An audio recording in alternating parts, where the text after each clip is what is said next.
반갑습니다. 돈쌤입니다. 지금 시장은 AI가 다 하고 있죠. 예전에 그 소프트뱅크의 손정희 회장이 문재인 대통령인가 만났을 때 중요한 거 세 개를 설명하는데 다 AI 했다는 뭐 그런 일화가 생각나는데 지금 시장이 딱 그렇습니다. 그냥 다 AI죠.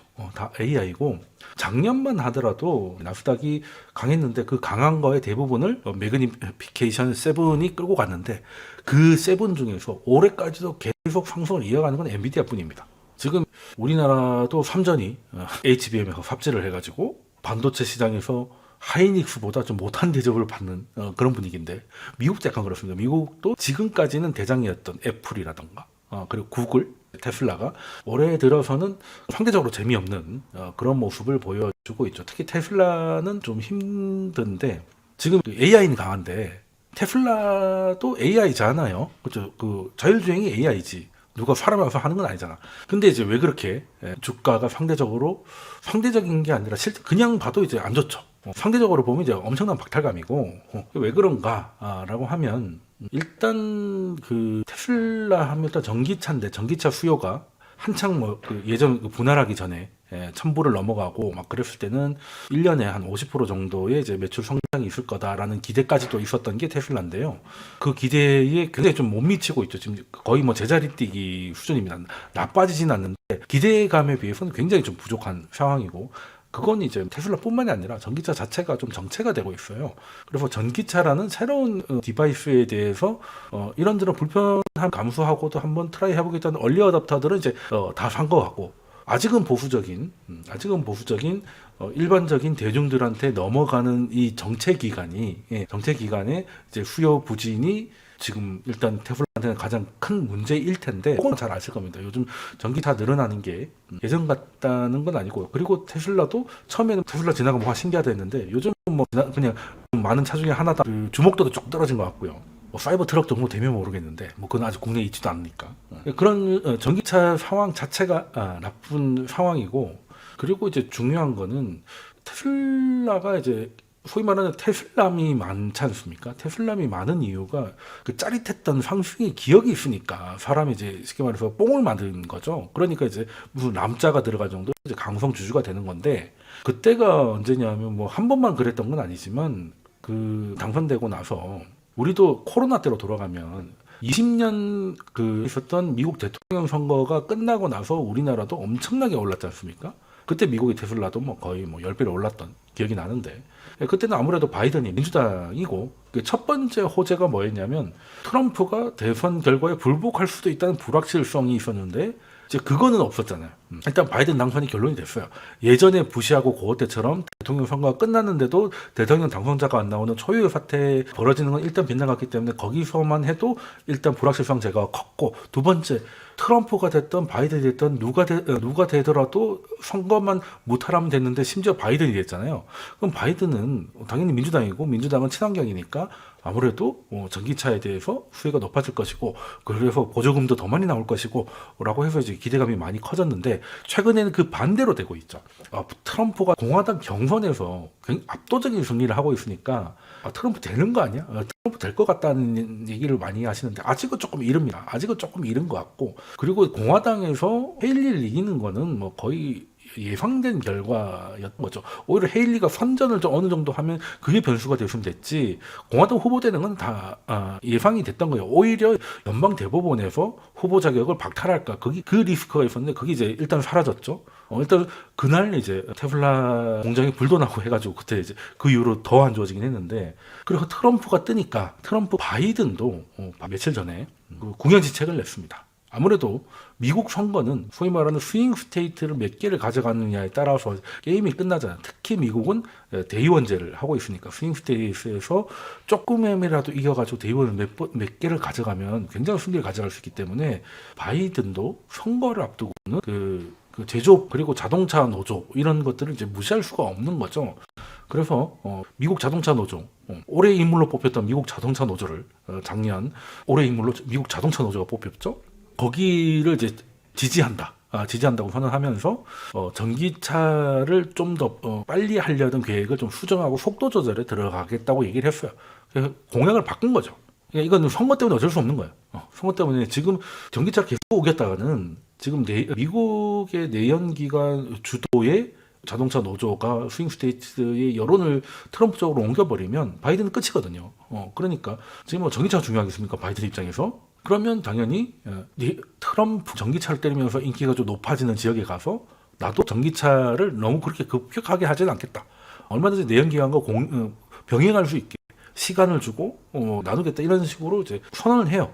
그 이후부터 테슬라 원래 안 좋았는데 그 이후는 더 안 좋아집니다. 더 안 좋아지고 그리고 트럼프의 가능성이 조금씩 올라오는 거 아니냐라는 얘기가 나오면서 지금은 이제 일단은 트럼프가 또 다른 또 문제가 된 부분이 있는 것 같아요. 테슬라 입장에서는. 그리고 또 현재 시장은 철저하게 AI로 가지 않습니까? 철저하게 AI로 가는데 그러면 테슬라의 자율주행은 왜 AI 취급을 못 받고 있냐? 취급을 못 받는 건 아닌 것 같아요. 지금이 어쨌든 테슬라의 밸류가 일반 그 자동차 밸류하고는 다르니까 못 받는 건 아닌데 과거에 비해서 좀 못 받고 있는 건 맞는 것 같아. 왜 그런가? 일단 FSD는 현재의 입장에서 보면 돈을 버는 게 아니라 돈이 들어가는 거잖아요. 계속 개발을 하고 있으니까. 이게 이제 돈을 벌어야 되는데 FSD 같은 경우는 돈을 더 벌려면 일단은 뭐 테슬라 차가 더 많이 팔려야 될 것인데 일단 그게 안 되고 있고 두 번째가 다른 자동차에 이제 그 라이센스를 줘가지고 다른 완성차 업체들이 FSD를 이제 가져와서 돈을 주고 가져와서 이제 쓰게 되는 요걸 해야 되는데 아직까지는 벤처가 됐든 뭐가 됐든 전기차를 접겠다는 애들이 더 많지 자사의 전기차에 테슬라의 자율주행을 이제 적용시키겠다는 회사는 아직까지는 안 나요. 일론 머스크도 아직 그런 회사는 없다고 그런 의지를 보인 회사는 아직 없다고 그러거든요. 초반에는 이게 뭐 비전 방식과 뭐 라이다 방식이 많이 틀리니 싸웠는데 비전 방식이 어찌 됐든 많이 좋아졌잖아요.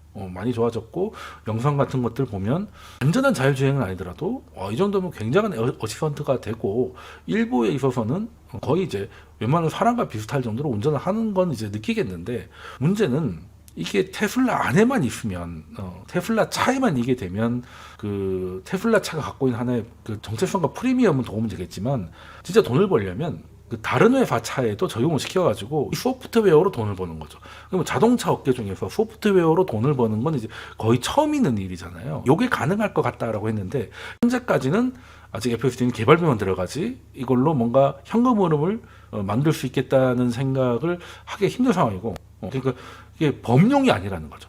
전용이라는 거예요. 현재는 테슬라 차량 전용이기 때문에 이게 그 챗 GPT처럼 범용 AI가 아니야. 연결해가지고 이런저런 서비스를 파생적으로 만들어내서 남들이 만든 서비스에다가 GPT의 그 컴퓨팅 능력을 줘가지고 돈을 벌 수 있는 이런 구조가 안 된단 말이에요. 이게 범용하고 전용의 차이인데 범용이 나와버렸잖아. 범용이 지금 22년 11월에 챗 GPT가 발표가 되면서 이제 범용 AI가 나왔잖아요. 그러면 이제 전용 AI인 FSD는 약간 이제 관심도에서 좀 멀어질 수밖에 없는. 게다가 전기차 자체도 좀 정체 있는 그런 상황이 지금 현재 테슬라 주가의 이제 재미없음의 원인이 아닌가라고 생각을 좀 하고 있습니다. 어쨌든 근데 테슬라가 어쨌든 전기차나 그거에 대해서는 이제 독보적인 기술력을 갖고 있으니까 또 좋아는 지겠지만 지금 당장은 좀 좋은 뉴스가 하나도 없는 그런 상황인 거죠. 미국이나 일본이나 AI가 다 하고 있다. 이렇게 급등을 하니까 과거를 떠올리는 사람들도 있습니다. 또 예전에 좀 나이 좀 있으신 분들 아실 건데 그 밀리니엄 버그 해가지고 2000년을 뭐 1900년하고 구분을 못 해가지고 컴퓨터가 이제 다 뻗어버릴 거다. 괴담 아닌 괴담이 있었지 않습니까? 그래서 이제 이 설비를 다 바꿔야 된다라고 해서 2000년 되기 전에 다 바꿔야 되니까 얘들은 이제 뭐 물건을 만드는 족족 팔려나갔겠죠. 대표적인 게 시스코입니다. 그래서 그 시스코의 상승과 하락의 주가 차트하고 지금 엔비디아를 겹쳐놓고 이렇게 될 거라는 얘기도 좀 있어요. 이거 보면 파란색이 이제 그 당시 닷컴 버블 전후의 시스코 주가입니다. 그리고 이제 분홍색이 엔비디아인데요. 뭐 이렇게 보니까 거의 비슷하게 가죠. 이렇게 되면 이제 이렇게 될 건가? 뭐 이런 느낌이 드는 건데 사실 이런 거는 이 비교 차트라는 게 이 시작을 요때로 하느냐 또 요때로 하느냐 또 달라서 약간 맞추기가 결과론적으로 그림 맞추기가 좀 없잖아 있어서 의미 있게 보긴 좀 어려운데 뭐 어쨌든 주가라는 거는 뭐 영원히 오르는 건 없으니까요. 아마 98년 연말부터 시스코가 이게 급등을 하겠는데 98년 요때부터 급등을 했잖아요. 그 급등을 해서 고전까지 한 640% 여기서부터만 해도 640% 올랐었고 거의 한 $80 근처 근처까지 갔다. 그게 나중에는 뭐 $8 근처까지도 $10 밑으로 깨져서 8.6인가가 이제 저점이었던 걸로 기억하는데 거의 뭐 쉽게 말하면 10분의 1 토막이 난 거죠. 뭐 80짜리가 뭐 8.6이면 뭐 10분의 1 토막이 난 건데 대단하죠. 엔비디아는 작년 10월 챗 GPT가 한 11월 나왔으니까 10월 달 기준으로 보면 한 현재까지는 한 550% 정도 올라 있습니다. 그러니까 얼추 비슷해 보이긴 하는 거죠. 시스코가 이제 달리기 시작해서 640 갔고 엔비디아가 한 550 정도 왔으니까 한 100 정도 남았나? 뭐 이런 생각을 좀 할 수도 있는데 뭐 그거는 그냥 요거 보고 하는 얘기고 일단 그 시스코는 그 재밌는 게 Y2K잖아요. Y2K가 이제 밀리니엄 버그잖아요. 그러니까 재밌는 게 99년 연말까지는 라우터를 안 바꾸면 공포에 떨겠지만 뭐 어떤 이유로든 라우터를 못 바꾸고 컴퓨터를 Y2K 패치를 못했는데 2000년 1월 1일이 지나가지고 컴퓨터를 켰는데 멀쩡하게 돌아가. 그러면 수요가 어떻게 되겠습니까? 이거 뭐 괜찮은 거야? 이렇게 되는 거잖아요. 아무 일 없는 거야? 이렇게 되는 거잖아요. 그러면 이미 산 사람들은 어쩔 수 없겠지. 그랬는데 이제 지금이라도 사야 될 사람들의 수요는 이제 많이 줄 거 아니겠습니까? 그래서 이걸 전후로 해가지고 매출이 급락을 하죠. 급락을 합니다. 급락을 해서 이제 00년부터 02년까지는 매출이 이제 그냥 줄어드는 정도가 아니고 큰 폭의 둔화가 됩니다. 그러면 주가는 앞으로 뭐 2000 몇 년까지 막 그 매출을 반영해 있는데 2000년 딱 지나니까 Y2K가 별거 아니었다는 그것만으로 1, 2년간 매출이 급락을 하니까 주가는 급속도로 떨어지는 거죠. 뭐 그럼 당연한 거 아니겠습니까? 당연한 건데. 근데 이게 재밌는 게 있어요. 이게 매출이 떨어지다가 Y2K 때문에 오바이수 산 것도 분명히 있겠지만은 어찌됐든 인터넷이라는 거는 세상을 바꾸면서 계속 퍼져나갔잖아요. 그래서 라우터의 수요는 Y2K 때문에 허수고요도 있었지만 기본적 수요가 있기 때문에 2002년부터는 또 매출이 괜찮아집니다. 시스코 망했나요? 망하지 않았어요. 그랬는데 주가가 돌아오질 않아요. 주가가 돌아오죠. 요게 재밌습니다. 그러니까 이게 주식이라는 거는 이거 펀더멘털하고 결과적으로 방향은 같지만 그 과정이 굉장히 좀 차이 날 수 있다는 게 그 시스코가 한번 어떻게 보면 예고된 거잖아요. Y2K 지나고 나면 Y2K 때문에 공포 마케팅으로 인한 수요는 사라질 것이다. 그렇지만 그것 때문에 인터넷을 쓰는 건 아니기 때문에 이후에도 인터넷이 점점 빨라졌잖아요. 그 예전에 뭐 ISDN 뭐부터 해가지고 점점 속도가 빨라지니까 거기 맞춰서 교체 수요도 있고 새로운 신규 투자도 있고 그리고 이제 신흥국이나 이런 데서 인터넷 망을 깔기 위한 수요가 있었기 때문에 매출은 회복이 됐으나 이미 과도한 기대를 녹여냈던 주가는 그걸 한번 실망하고 나니까 돌아오질 못했다는 거죠. 돌아오질 못했다는 겁니다. 물론 이때는 닷컴 버블이 워낙 크기도 했었지만 그 이후로도 다른 애들은 돌아와요. 애플이나 마이크로소프트는 나중에 좀 지나면 돌아오는데 얘는 돌아오는데 한참 걸려요. 그랬던 거 한번 기억을 좀 해주시면 좋을 것 같고 그리고 일단은 닷컴 버블 얘기가 나왔으니까 그때랑 밸류를 한번 보면요. 닷컴 버블 때는 지금하고 결정적으로 차이가 그 공통점은 둘 다 기술 기업이라는 그때도 이제 닷컴이니까 그때는 인터넷 관련 기업이고 지금은 뭐 AI니 뭐 이런 건데 어쨌든 기술 기업이잖아요. 그래서 기술 기업인 거는 공통점인데 기술 기업에서 재무제표를 보면 완전히 달라요. 그때는 돈 버는 회사가 별로 없었고 진짜 꿈밖에 없었던 회사들이 굉장히 많았고 그래서 밖에서 보면 막 휘황찬란한데 내부적으로 들어가면 다다음 달 월급 이번 달 월급도 쉽지 않은 그런 회사들이 꽤 많았다는 거죠. 허울 좋은 스타트업 같은 것들이 굉장히 많았다는 것이고 근데 지금은 미국에서 돈 잘 버는 애들이 다 기술 기업이에요. 미국의 시총 상위가 다 그거잖아요. 미국에서 버크셔웨이까지 내려오지 않는 이상은 거의 다 대부분 기술주입니다. 지금 시총 1위 마소잖아요. 이 애플이고 3위 엔비디아고 아마도 이런 식이잖아요. 그러니까 걔네들이 버블로 여기까지 온 게 아니라 실제로 돈을 잘 벌어. 그리고 금리 인상 시기, 디플레 시기에 오히려 최적화된 애들이기 때문에 더 잘 버텨요. 다른 애들이 자살이 났지 걔네들은 별로 안 빠졌잖아. 그래서 일단 공통점과 차이점은 굉장히 뚜렷하다. 어떻게 보면 차이점을 보면 이걸 어떻게 공통점이라고 볼 수 있나 싶을 정도 생각도 좀 들기도 하고. 어쨌든 그 새로운 기술 때문에 시장 성장 기업이라는 건 이제 그때나 지금이나 똑같다. 뭐 의미 없을 수도 있겠지만 밸류를 한번 보겠습니다. 밸류를 한번 보면 뭐 그때 시스코 요때가 얼마였을까? 시스코 퍼 그러니까 뭐 퍼가 의미 없다고 하지만 퍼가 얼마였을까요? 시스코 퍼가 얼마였을까? 요때가 한 205인가 그랬습니다. 그때 오라클도 있었죠. 오라클이 한 168. 그리고 마이크로소프트 이제 73배 정도가 됐습니다. 그러면 지금 엔비디아는 어떨까요? 엔비디아. 그때 이제 최고점의 시스코가 205였는데 물론 엔비디아도 그게 얼마 전까지는 작년 여름에 247인가까지 올라갔어요. 퍼가. 이거 205보다 더 높네? 라고 생각하는데 그 이후로 작년 이후로 주가가 엄청 많이 올랐는데 더 올라온 거는 실적이 더 많이 올라가가지고 퍼는 내려가요. 퍼는 내려가서 현재 89입니다. 현재 89예요. 그러니까 작년 여름이면은 뭐 대충 뭐 주가가 엔비디아 주가 한 요 정도 500을 넘기니 많이 할 때였을 것 같은데 그때 247이었다가 지금은 오늘 뭐 프리장 보니까 900 뒤하던데 대충 한 800 얼마라도 봐도 지금 매출 오른 거 생각하면 어떻게 올라가는데 밸류가 더 내려가. 지금 엔비디아의 영업이익률 60%를 유지하고 있죠. 60%라니. 그러니까 장사를 해가지고 돈이 60%가 남는다는 거죠. 이게 봉이 김설달이지. 대단하지 않습니까? 어떻게 그렇게 복잡한 칩을 만들어서 파는 회사가 어떻게 영업이익률이 60%? 대단합니다. 그러니까 주가가 이렇게 미친 듯이 오는 거고 미친 듯이 오르는데 퍼는 더 내려가는 놀라운 일인 것이죠. 지금 엔비디아보다 테슬라가 더 높아요. 골치 아픈 거죠. 테슬라는 이제 매출이 하향이다 보니까 영업이익이 좀 훼손되고 있다 보니까 그 주가가 내려가는데도 밸류가 높아지고 엔비디아는 주가가 급등하는데도 밸류가 내려지는 그래서 뚜렷한 차이를 그러니까 지금 시장은 AI냐 아니냐의 차이가 얼마나 대우를 달리 받느냐는 게 단적으로 보여준다라는 겁니다. 그리고 보통 이제 미국에서 실적 발표를 하면 가이던스 이제 CEO가 나와서 가이던스를 얘기하는데 그냥 조금 보수적으로 하죠. 괜히 잘 나간다고 했다가 다음에 아니면 잘했음에도 불구하고 약간 좀 안 되는 듯한 느낌이기 때문에 약간 가이던스는 보수적으로 하는 게 보통인데 이번에도 그 서프라이즈 비율은 조금 떨어지긴 했습니다만 그래도 놀라운 실적을 발표하면서 그러면서 그 진순당 CEO가 특이점이 왔다. 산업 변화의 시작이다. 이게 정점이 아니라 시작이라고 했잖아요. 엄청난 자신감을 보여준 거죠. 그러니까 이제 주가도 이렇게 환호를 한 거고,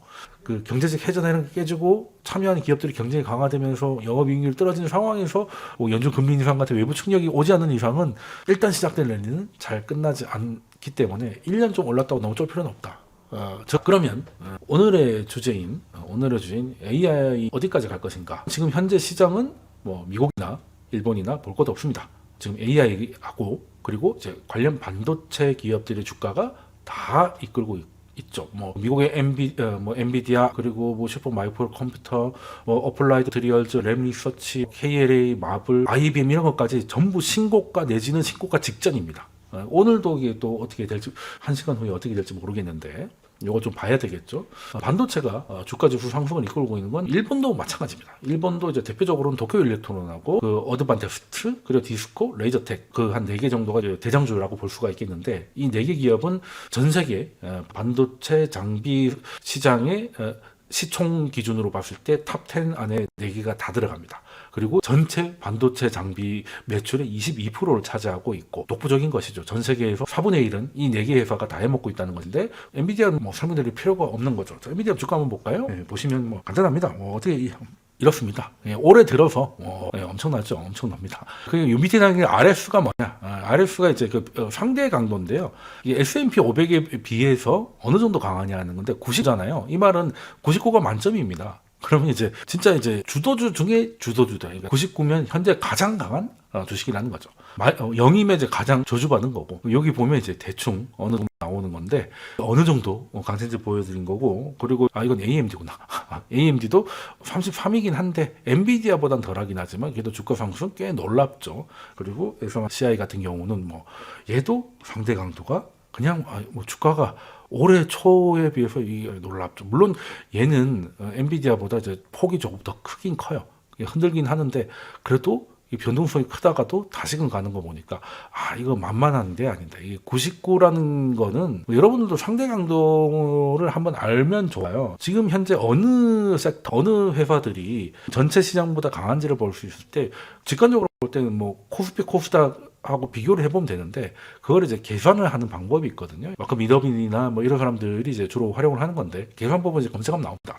그걸 검색해서 이걸 입력을 해두면 지금은 이제 AI 반도체가 짱이구나 이런 것들이 이제 볼 수가 있는 것이고 일본 것도 다 거의 비슷합니다. 일본도 작년부터 주가가 오른 게 어드반테스트가 가장 많이 올랐더라고요. 보니까 230%가 넘게 올랐고 그리고 도쿄 일렉트론도 거의 180% 정도 올라가지고 니케이가 그렇게 올랐음에도 불구하고 니케이 지수보다 3배에서 4배 정도 높은 상승률을 보여줍니다. 그러니까 그런 거 보면 뭐 어쨌든 잘 되고 있구나, 잘 되고 있구나 라는 건데, 궁금한 거는 AI가 잘 되고 있고 엔비디아 등 관련 주가가 굉장히 날아가고 있다는 거야. 여기 들어오신 분 중에 모르시는 분들은 없을 겁니다. 그러면 앞으로 어디까지 갈 것이냐, 그걸 제가 어떻게 알겠습니까만은, 그래도 옛날에 사례에서 미래는 알 수 없지만 과거는 찾아보면 다 기록이 있잖아요. 그러니까 과거를 보고 한번 가늠 한번 해보자 라는 겁니다. 자, 일단 그 기술 관련 혁명이라고 하면 최근에 특히 이제 제가 기억하는 혁명 한 두 번 있었던 것 같아요. 뭐 제가 그래도 뭐 40대 이제 중반으로 넘어왔는데 철도 혁명 이런 것까지는 솔직히 모르겠고, 제가 살면서 크게 느꼈던 혁명 두 개는 90년대 인터넷 혁명, 그리고 2010년대 모바일 혁명이 있을 것 같은데, 일단 90년대 인터넷 혁명을 먼저 기억을 떠올려 보면, 물론 뭐 인터넷의 출발은 뭐 미국의 대학끼리 연결이었다라고 하죠. 대학들이 연구를 하기 위해서 이제 미국은 동부하고 서부가 굉장히 머니까, 그리고 미국에는 또 좋은 대학들이 좀 멀리 떨어져 있잖아요. 그러니까 이제 그것들을 연결하는 알파넷부터 시작이 됐다가 뭐 전쟁 관련 뭐 역사 뭐 많잖아요. 이제 그래서 어떻게 보면 인터넷 역사는 생각보다 깁니다. 생각보다 긴데, 근데 인터넷 혁명으로 관련 기업의 주가가 본격적으로 오르는 거는 95년이에요. 95년부터입니다. 그때 요거 두 개가 요쪽 방향이에요. 요거 두 개가 나왔잖아요. 요거 두 개. 반대로 해야 되는 거구나. 어렵네. 그냥 요걸로 할게요. 윈도우 95가 나왔고, 그리고 넷스케이프가 나왔습니다. 자, 윈도우 95는 뭘까요? 아재분들은 기억하실 겁니다. 컴퓨터 처음 썼을 때, 도스 썼을 때, MS 도스. 원래 도스였다가 MS가 도스를 인수하면서 MS 도스가 된 거죠. 도스가 뭐예요? 그냥 이제 코드 입력하는 거잖아요. dir 이런 거, cd 땡땡 많이 기억나실 건데, 문제는 컴퓨터 모르는 사람 입장에서 컴퓨터 켜면 그냥 커서만 깜빡거리고 있어요. 그냥 뭘 해야 되지? 이렇게 되는 거죠. 그러니까 아는 사람만 쓰는 거였다는 거예요. 아는 사람만 쓰는 거였어요. 그런데 윈도우 95는 일단 그림이니까 뭔가 아이콘이 있고 그걸 그냥 직관적으로 마우스로 움직여서, 요즘에 이제 아예 터치를 하겠지만, 그래서 저희 애기도 스마트 TV로 같은 걸 볼 때 화면을 계속 누릅니다. 왜? 처음부터 이제 터치에 익숙하기 때문에 마우스나 이런 그 매직 마우스 이런 거하고는 어울리지 않아요. 그러니까 지금 마우스도 사실은 굉장히 구식이 되는데, 당시는 혁명이었잖아요. 그때는 이제 키보드를 움직여 커서를 움직이든지, 심지어 도수 같은 경우는 패스를 입력해가지고 거기까지 가야 되는 거였는데, 마우스로 움직이면 이제 커서가 움직이는 이런 일이 벌어졌던 거예요. 이렇게 화면이 나오시죠. 그리고 이제 딱딱딱 누르면 뭐가 뜨고, 이게 뭐겠습니까? 컴퓨터의 대중화. 컴퓨터 대중화죠. 그럼 넷스케이프는 뭐예요? 예전의 인터넷은 어떻게 쓰겠습니까? 저만 해도 그 예전에 FNF라고 하기도 그렇고 RRF 이런 게 있었는데, 거기다가 댓글 달고 하는 거 가지고 PC 통신 시절에 뭐 PPP 접속해가지고 뭐 하는 게 있었어요. 와, 모르셔도 되는데 그런 거 너무 어렵잖아요. 공돌이들이나 하는 것들이었죠. 근데 인터넷에 들어가서, 제가 대학 갔을 때만 해도 컴퓨터 인터넷 교양 수업을 들으면 교수한테 이메일을 보내면 A 학점을 받아요. 그러니까 그 과제가 교수한테 이메일로 안녕하세요라고 보내는 거예요. 이메일만 보내면 컴퓨터 공학 수업에 그 교양 수업이긴 했지만 어쨌든 학점을 받을 수가 있었다고. 그 정도로 이제 인터넷이 어려웠단 말이죠. 이메일 한번 보낸다는 게. 그랬는데 넷스케이프가 나오니까 굉장히 쉬워진 겁니다. 그리고 이제 주소 같은 거는 찾기가 어려워지니까, 그래서 나왔던 게 뭐 야후 같은 게 나왔던 것이고. 그러니까 또 옛날 얘기하면 끝도 없는데, 중요한 거는 컴퓨터를 잘 모르는 사람도 쓸 수 있는 그 PC의 대중화를 이끌 수 있는 윈도우라는 운영체제가 나왔고, 그리고 인터넷을 개인이 쓸 수 있는 브라우저 넷스케이프가 나왔다는 거예요. 그리고 매크로적으로 94년에 금융 인상이 강하게 있었죠. 금리 인상 강하게 있었는데 95년쯤에 금리 인상이 22년 금리 인상을 제외하면 94년 금리 인상이 가장 과격했었거든요.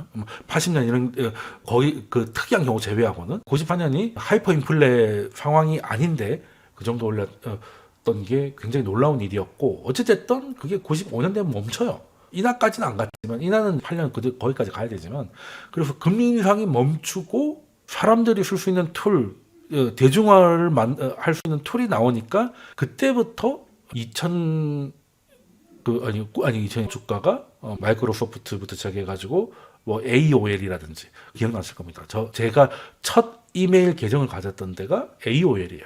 아메리칸 온라인이죠. 왠지 그게 있어 보여서 거기로 만들었습니다. 그리고 쉽잖아. 그리고 이제 야후도 많이 썼는데, 우리 인터넷 1세대들은 이메일 다 야후잖아요.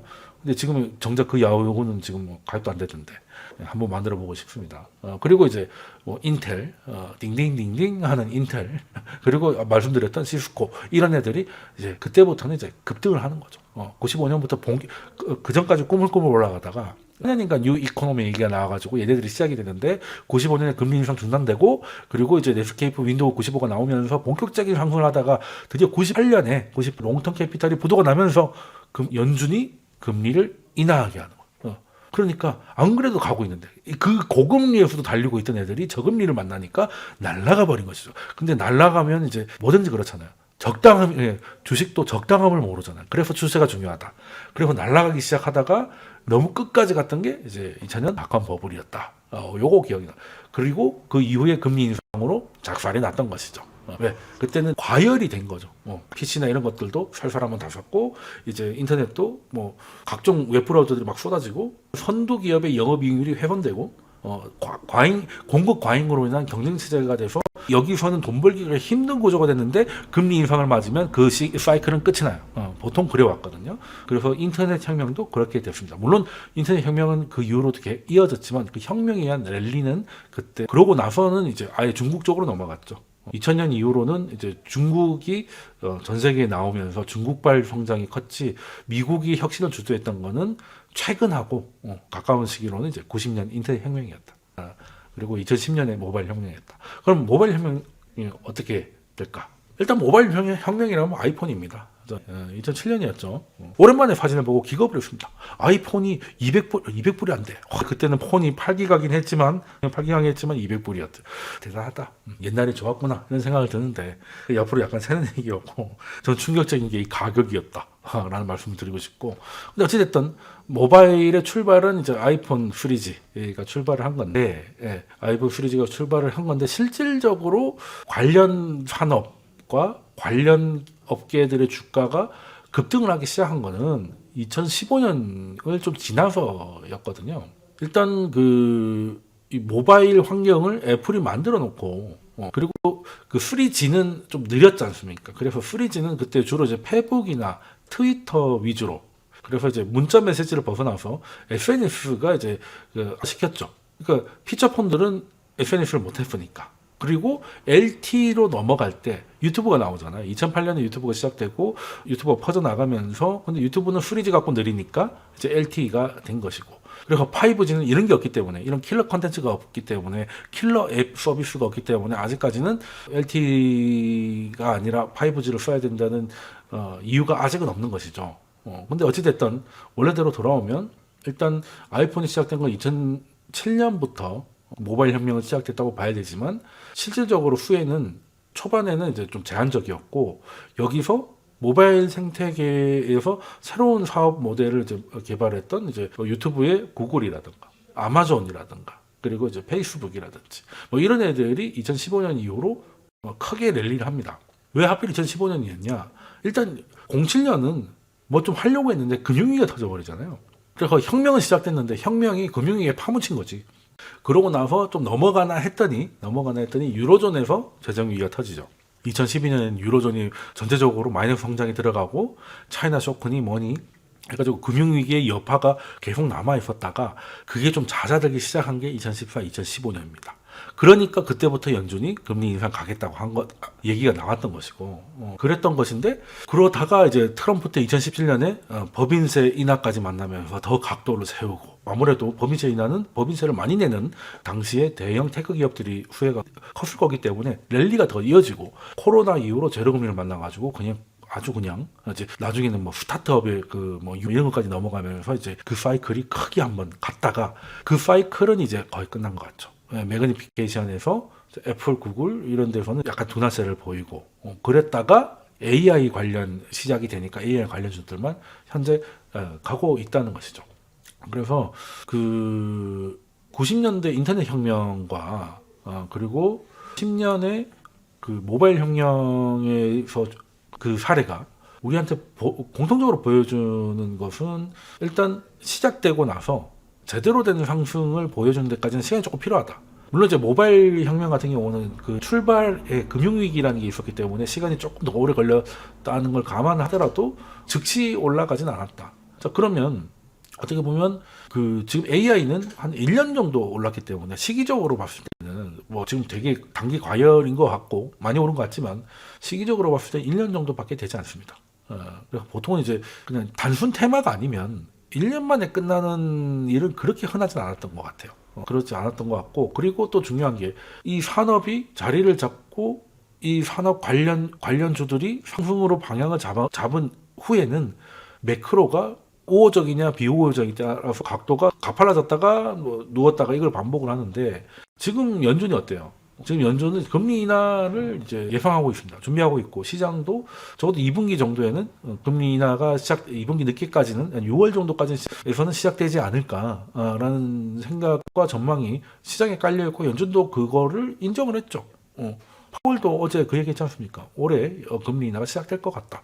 인하는 된 거고 이제 시기의 문제인데, 그러면 1년밖에 안 된 이 랠리가 그 올해의 금리 인하를 만나면 버블로 갈 가능성도 없지는 없죠. 그러니까 더 가파르게 올라올 가능성이 있다는 거죠. 물론 지금은 그 모바일 혁명하고 인터넷 혁명은 그 특히 모바일 같은 경우는 C잖아요. B2C이기 때문에 금리가 좀 영향이 좀 컸을 수도 있는데, 지금은 엔비디아의 고객이 뭐 물론 우리기도 합니다. 그래픽 카드 하기도 하니까. 근데 그것 때문에 오른 건 아니잖아요. 지금 주 고객층들이 대부분 대형 테크 기업들이에요. 그 친구들은 현금 부자이기 때문에 금리하고 크게 상관없을 수는 있어요. 지금도 금리가 낮아서 사는 건 아니거든. 그냥 AI라는 거를 걸을 수 없는 대세라고 판단했기 때문에 메타나 마이크로소프트나 이런 데서 공격적으로 이게 주문을 넣는 거거든요. 그래서 금리가 인하된다고 해서 단순히 버블로 간다고 보긴 어렵겠습니다만, 어쨌든 금리가 내려간다는 것은 주가의 할인율을 낮추는 요소인 건 분명하고, 과거의 사례를 봤을 때 특히 성장주들은 금리에 예민한 모습을 보여왔기 때문에 다소 디테일의 차이가 있다 하더라도 지금의 매크로 환경은 AI한테 결코 좀 비관적이지 않다 거죠. 또 다르게 생각을 해보면, 이것 때문에 주가가 너무 랠리를 할까봐 연준이 인하 속도의 조절을 나갈 수 있는 가능성은 있어요. 왜냐하면 지금 주가가 사상 최고가인데 금리 인하한다는 게 조금 어떻게 보면 좀 안 맞을 수도 있잖아요. 그렇기 때문에 인하를 하긴 하되 시장의 기대보다 좀 느리게 하는 거죠. 굉장히 긴축적 인하를 하는 거지. 과열이 걱정이 된다면 그럴 수도 있다. 연준도 바보나. 지금 연일 사상 최고가를 찍고 있는데 금리 인하한다는 게 지금 과연 맞는 것인가? 근데 AI를 걷어내서 보면 인하해야 하는 게 맞고, 고민이 좀 많을 것 같은데, 그래서 일단 두 가지 가능성이 있는 것이죠. 일단 금리 인하를 바람이 이 랠리를 더 오래 더 강하게 가져갈 수 있는 가능성, 그리고 그 가능성 때문에 오히려 연준이 인하에 대해서 제한적이고 소극적으로 나올 수 있는 가능성. 근데 둘 다 후자라 하더라도 이 금리에도 올라가던 AI였기 때문에 인하가 느리더라도 일단 인하 방향이 된 거는 크게 걱정할 상황은 아닌 것 같다. 그러면 일단은 보통 이제 뭐 시스코는 조금 극단적인 사례이긴 합니다만, 어찌됐든 새로운 산업이 등장을 하고 새로운 성장 동력을 찾아서 랠리가 나오면 그 랠리를 이끌었던 선두 기업, 뭐 AI는 엔비디아고 Y2K 때는 뭐 시스코 같은 게 있었겠죠. 그런데 이게 끝이 날 때는 어떤 그림이었냐라고 하면, 이제 선두 기업의 기술적 우위가 흐려져요. 그러니까 지금 휴대폰이 그렇지 않습니까? 아이폰이 갖고 있는 거는 아이폰 자체만 봤을 때는 별로죠. 저도 아이폰을 쓰고 있습니다만은 제가 맥을 쓰지 않고 있다면 아이폰을 꼭 써야 될 이유는 꽤 많이 떨어질 수 있어요. 그러니까 지금 폰만 놓고 보면, 지금 안드로이드 보겠습니다. 아이폰은 뭐 iOS라는 게 있다고 치니까 안드로이드를 놓고 봐도 삼성과 하웨이나 오포나 중국산 휴대폰이 지금 이 정도의 가격대를 수긍하고 써야 될 정도의 차이가 있습니까? 그렇지는 않잖아요. 소위 말하는 요즘 폰들은 다 거기서 거기잖아요. 그러니까 잘 바꾸지도 않아. 이게 뭐겠습니까? 예전에는 특히 안드로이드 초반이었을 때 갤럭시 S2 나왔을 때, S1은 개판이었잖아요. S2 나왔을 때 다른 안드로이드 폰보다 역시 삼성이 훨씬 나았잖아. 그러면서 갤럭시 신화를 썼던 게 그 기억이 있는데, 지금은 그렇지 않잖아요. 삼성이라고 해서 뭐 특별히 좋을 건 없습니다. 그리고 뭐 그렇다고 중국 폰은 뭐 벽돌처럼 두꺼운 것도 아니고 오히려 더 좋게 보이는 경우도 있어요. 그러니까 이거는 뭐겠습니까? 선두 기업의 기술적 혜자가 희석됐다. 이렇게 되면 어떻게 되겠어요? 선두 기업이 영업이익률이 훼손되겠죠. 경쟁자는 많아지고 거기서 거기기 때문에 내 거를 비싸게 팔 수 있는 요인이 떨어지잖아. 그러면 선두 기업도 이제 영업이익이 훼손되고, 그러면 가격 인하라든지 판촉 마케팅이 들어가야 될 것이고, 그러면 걔만 하겠으면 다 하죠. 그리고 이 산업이 되는 산업이었기 때문에 뒤늦게 뛰어든 애들도 다 같이 무한 경쟁에 뛰어들기 때문에 경쟁은 강화되고 영업이익은 파괴되는 상황에서 연준이 금리를 올리면 그 시즌은 끝이에요. 늘 그래왔습니다.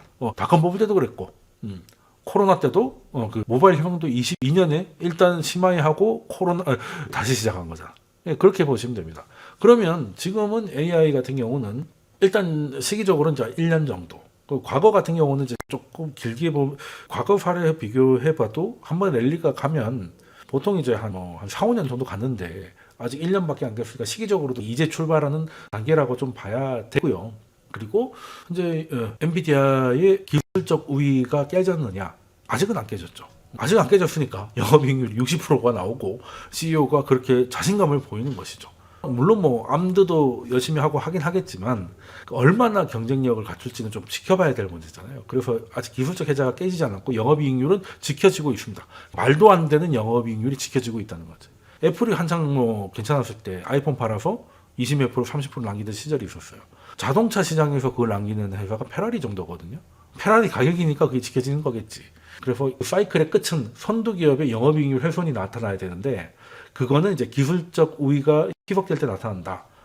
엔비디아한테 도전하는 건 현재 AMD 정도뿐이고 엔비디아를 대체할 수 있다고 생각하는 사람은 아직은 없고, 그리고 지금은 차라리 AMD도 열심히 해주는 게 칩이 없어가지고 이 산업이 빨리 성장하는데 걸림돌이 되는 것보다 나을 수도 있는 그 정도로 수요가 강한 상황인 거죠. 현재까지는.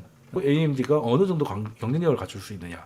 그리고 현재 엔비디아 칩으로 구현되고 있는 챗 GPT 같은 게 다른 칩으로 구현되는 챗 GPT 같은 게 나와서 그게 굉장히 쓸만할 정도. 지금 구글도 하고 챗 GPT도 하고 하지만 결국엔 다 엔비디아 칩으로 하는 거거든요.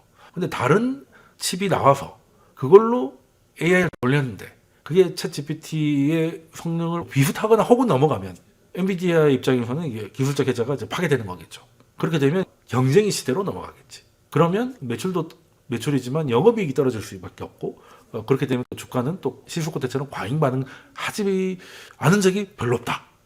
그리고 엔비디아도 가만 보면은 영원히 올라갈 것 같지만 지금까지 봤을 때도 한 3, 4년 계속 이렇게 실적이 올라간 적이 별로. 가다가 꺾였다를 반복해 왔어요. 주가도 약간 그래.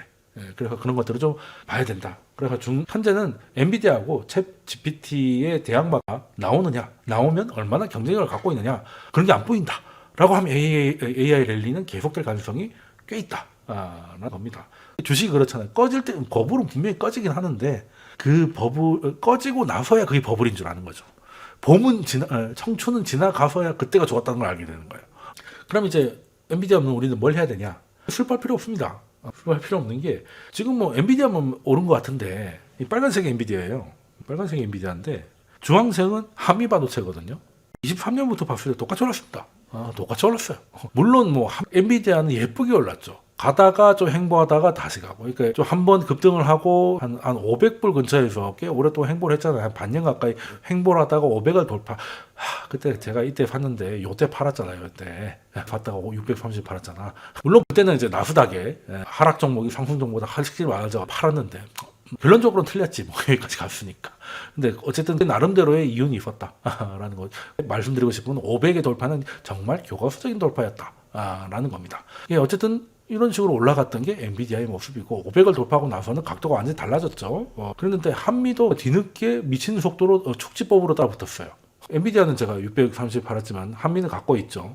그래서 이제 국장의 성적이 더 좋은 그런 상황이 됐습니다. 자, 그러면 무슨 얘기를 하고 싶냐? AI라고 하면 엔비디아나 챗 GPT 이런 것만 보는데 우리는 사실 일본을 봐야 돼요. 일본을 봐야 됩니다. 왜냐하면 일본이 우리하고 똑같이 그 AI 혁명을 선도하는 입장은 아니지만 거기에 그 AI 혁명 때문에 일어나는 반도체 투자 그리고 장비 수요에 대해서 관련된 기업들이 많은 나라는 거. 완성품은 아니지만 거기에 들어가는 소재나 부품이나 장비 같은 것들을 주로 하는 나라가 일본과 한국이라는 거지. 근데 일본이 굉장히 좋았잖아요. 일본이 요즘 이제 정고점 발라내고 니케이가 4만 넘어가고 했을 때 다 밸류업 얘기만 하는데 밸류업도 분명한 이유가 되긴 합니다만 밸류업만으로 35년 고점을 벗긴 건 아니에요. 대형주는 이제 밸류업이 간 건 맞지. 대형 상위 시총 10위권들은 밸류업으로 간 건 맞아요. 근데 대형주만 간 게 아니라 반도체 소보장이 굉장히 강했습니다. 도쿄 일렉트론이나 뭐 어드반테스트 같은 경우는 170%, 230% 정도 올랐다고. 그러면 그 두 개 빼더라도 다른 반도체 소부장들이 이젠 중소형이라고 말하기도 힘들 정도로 꽤 많이 컸습니다. 지금 한미반도체도 시총이 10조잖아요. 밸류 보면 좀 어이없습니다. 그런 거 보면 참 세상 쓸데없는 게 PER이 아닌가 이런 생각을 하고 있습니다. 지금 이제 PER이 오히려 더 높아지고 있는 애들이 이제 더 잘 나가고 있는 상황이니까. 자, 그럼 일본 얘기 나왔으니까 일본을 말씀드리면 2010년도 정도, 2010년대 코로나 전까지 한 10년 동안 일본의 주도 업종이라고 하면 뭐 우리도 잘 아는 거예요. 그때 돈 벌었던 회사와 사람은 딱 두 개로 보입니다. 자, 여기 일본인데. 일본 그냥 가만 보면 요렇게 맞아? 요렇게 그어볼 수 있겠네요. 그리고 이제 코로나 이후로 급등을 했다가 최근에 밸류가 한 2년 정도 됐으니까 바람을 타고 이렇게 올라갔던. 그럼 이 시절 그러니까 더 이상 하락은 안 하는데 옆으로 가든 어떻게 보면 우리 박수피와 비슷한 박K라고 해야 되나? 박K 돌드로 시절에 돈 벌었던 애들은 어떤 애들이냐? 여러분도 잘 아실 이제 손정희 대표. 그때 무선통신 서비스가 전체 시총에서 차지하는 게 4.5였는데 8.9까지 들거든요. 10년 동안. 쉽게 말해서 2배가 됐겠죠. 시총이 2배가 됐으니까. 그러니까 이제 거기서 번 돈으로 여기저기 투자하셨던 게 이제 손정희고. 그 기업 중에서는 일본 반일 운동할 때 제일 먼저 타깃되는 게 일본 맥주하고 이거죠. 유니클로. 유니클로가 이때 제일 돈 많이 번 일본 회사 중에 하나입니다. 2010년부터 2020년까지 10년 동안 유니클로만 있는 건 아니지만 의료 소매가 전체 니케이 돌드로에서 5.4% 정도로 차지하고 있었다가 10년 만에 12%까지 가요. 그러니까 두 배 넘는 장사를 한 거죠. 이게 불황이 나서 그래요. 유니클로 싼 옷 많이 사자. 우리도 돈 없으면 주로 이제 그 다이소 같은 데 가지고 그 소비잼, 탕진잼 이런 거 하잖아요. 그리고 뭐 사고 싶을 때 살 거 없으면 이제 테무나, 알리 가서 막 2,000원짜리 엄청 사잖아. 그렇게 하다가 네이버 쇼핑이나 쿠팡 오면 뭐 백화점 온 것 같아요. 너무 비싸. 알리 가격이 익숙해져가지고.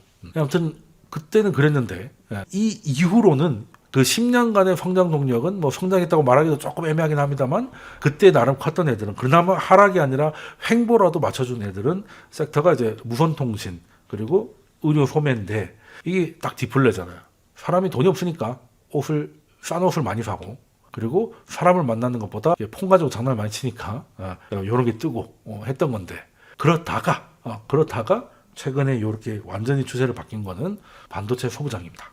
반도체 소부장이 20년 코로나 때까지만 하더라도 일본 그 주가 지수에서 반도체 장비 업체들이 차지하고 있는 비율이 7.3 정도 됐어요. 근데 지금은 이제 16%까지 올라왔습니다. 그러니까 단순 생각해도 더블 이상 친 거죠. 근데 더 올라갈 것 같아. 그리고 이제 TSMC 공장도 들어오고 지금 국가 차원에 엄청나게 밀고 있잖아요. 이런 것들이 너무 가중이 돼서 지금 현재 일본 반도체 기업들도 가이던스를 계속 높이고 있어요. 왜냐하면 엔비디아가 높이면 엔비디아가 우리의 그 고객인데 자기들이 많이 만들면 우리한테 발주를 많이 넣겠죠. 그러니까 뭐 당연한 거죠. 엔비디아가 자신 있으면 얘들도 자신 있는 거예요. 그러면 이제 일본만 있냐? 우리도 있으니까. 우리가 지금 반도체가 어느 정도 꽤 많이 포트에 들고 있는데 그럴 만한 이유가 있는 회사들도 가지고 있는 거죠. 코스닥 같은 경우는 코스닥 150에서 반도체 소부장이 원래 지금 한 12.3%. 그러니까 일본보다 원래 좀 높았죠. 우리는 그게 원래 반도체가 컸으니까. 근데 이거보다 좀 커지지 않겠냐. 단순히 일본만 놓고 보면 일본이 10년 만에 2배 넘게 갔으니까 뭐 우리도 지금 12%인데 20% 정도까지 가지 말란 법이죠. 근데 이게 20% 정도까지 가버리면 주가는 굉장할 겁니다. 굉장할 거라서 앞으로의 기회가 많을 것 같다는 생각이 좀 들고요. 그러면 AI가 답이고 반도체가 답이니까 그냥 무지성으로 사가지고 그냥 홀딩하면 끝인가? 그럴 리가 없지 않습니까? 국장이. 특히 국장뿐만 아니라 미장도 마찬가지인데 보여드리는 게 우리나라는 일본도 마찬가지지만 그 완성품을 만드는 회사가 아니잖아요. 모바일 혁명 때만 보더라도 완성품을 만드는 건 애플인데 그 애플에 납품을 하는 소부장 기업들의 주가는 보시다시피 빨간 건 애플입니다. 빨간 건 애플이에요. 근데 애플이 이렇게 올라가는 거, 2000 금리 인하에 이렇게 많이 올랐는데 인터플렉스는 주가가 미친 듯이 날뛰죠. 원래 소부장들은 이렇습니다. 원래 소부장들이 2007년에 아이폰이 나오고 이 디바이스가 주도를 할 때 그 기대감으로 주가가 미친 듯이 올라갑니다. 애플이 이렇게 올라갈 동안 소부장이 이렇게 올라가. 그런데 2004년쯤 되면은 애플이 처음으로 스마트폰 점유율이 꺾입니다. 그러니까 경제적 해저가 일부 훼손된 거죠. 이제 다른 안드로이드 폰들도 쓸 만큼 올라왔다는 뜻이지. 2014년 정도 되면 꽤 지났으니까요. 그러니까 그냥 뭐 급락, 애플이 약간 움찔하는 동안 얘네들은 그냥 급락을 해버리죠. 그러다가 2017년에 다시 이제 반도체 뭐 이런 것들이 되면서 애플도 올라가고, 하지만 애플이 이렇게 올라가는 동안에 주가 보십시오. 자, 이건 뭐겠습니까? 그냥 갖고 있으면 안 된다. 대신에 잘만 움직이면 엄청난 기회를, 애플을 갖고 있는 것보다 엄청난 기회를 잡을 수도 있다. 이걸 다 먹는 건 오바지만 이 메꼬감만 먹어도 엄청난 기회가 있다. 그래서 트레이딩만 잘하면 엔비디아 뭐 많이 올랐다고 하지만 한미하고 똑같잖아요. 근데 기간을 넓히면 한미가 더 많이 올랐습니다. 그러니까 그냥 무지성 홀딩은 이제 말이 안 되는 것이고, 근데 앞으로 금리 인하가 됐든 뭐가 됐든 그 반도체 소부장들의 주가를 변동성을 키울 만한 요소들이 꽤 있기 때문에 여기서 대응을 잘하고 기회를 잘 잡으면 뭐 꽤 괜찮은 기회가 있지 않을까. 이게 AI 랠리는 그냥 1년짜리로 끝날 것 같지는 않다. 물론 그 과정은 의외로 험난한 과정이 있을 수 있겠지만은 현재는 확연한 주도를 보이고 있기 때문에 이 정도까지 왔으면 그냥 끝나진 않더라고요. 그냥 끝나진 않더라고. 그러니까 뭔가 외부적 충격이 있든지 뭐가 나와야 되는 것이, 그 경제적 해전이 깨지고 참여하는 기업들이 경쟁이 강화되면서 영업이익률이 떨어지는 상황에서 뭐 연준 금리 인상 같은 외부 충격이 오지 않는 이상은 일단 시작된 랠리는 잘 끝나지 않기 때문에 1년 좀 올랐다고 너무 쫄 필요는 없다. 저 기회가 있는데, 문제는 특히 이제 국장이라면 이 놀라운 변동성을 늘 염두하고 가져가야 돼요. 근데 존버는 답이 아니죠. 여기 보세요. 존버의 결과는 아무것도 안 한 거가 됩니다. 트레이딩이 필요하다. 소부장은 늘 이렇습니다. 중간에 끼어드는 애들은 주가가 꼭 국장이라서가 아니라 미국도 마찬가지예요. 애플은 뭐 주주 환원이나 이런 다른 문제로서도 많이 오른 게 있대고, 그리고 사실은 이 랠리를 이용할 수 있는 거는 모바일 혁명의 주도였지만 애플 실제적으로는 주주 환원 강화와 법인세 인하 같은 다른 요인으로 더 많이 오르는 것도 분명한 사실입니다. 그래서 순수한 랠리로 봤을 때는 오히려 소부장이 더 정직한 움직임을 보여줬다라고 저는 생각을 해요. 근데 이거는 난이도가 꽤 높은데 트레이딩에 훈련돼 있고 된 사람들은 얼마든지 좋은 기회를 찾을 수 있겠다. 상승이 워낙 컸기 때문에 여기서 일부분만 가져가도 충분히 계좌를 의미 있게 넓힐 수 있는 기회를 잡을 수 있다라고 좀 생각을 하고 있습니다. 여기까지 하고 다음 주에 뵙도록 하겠습니다.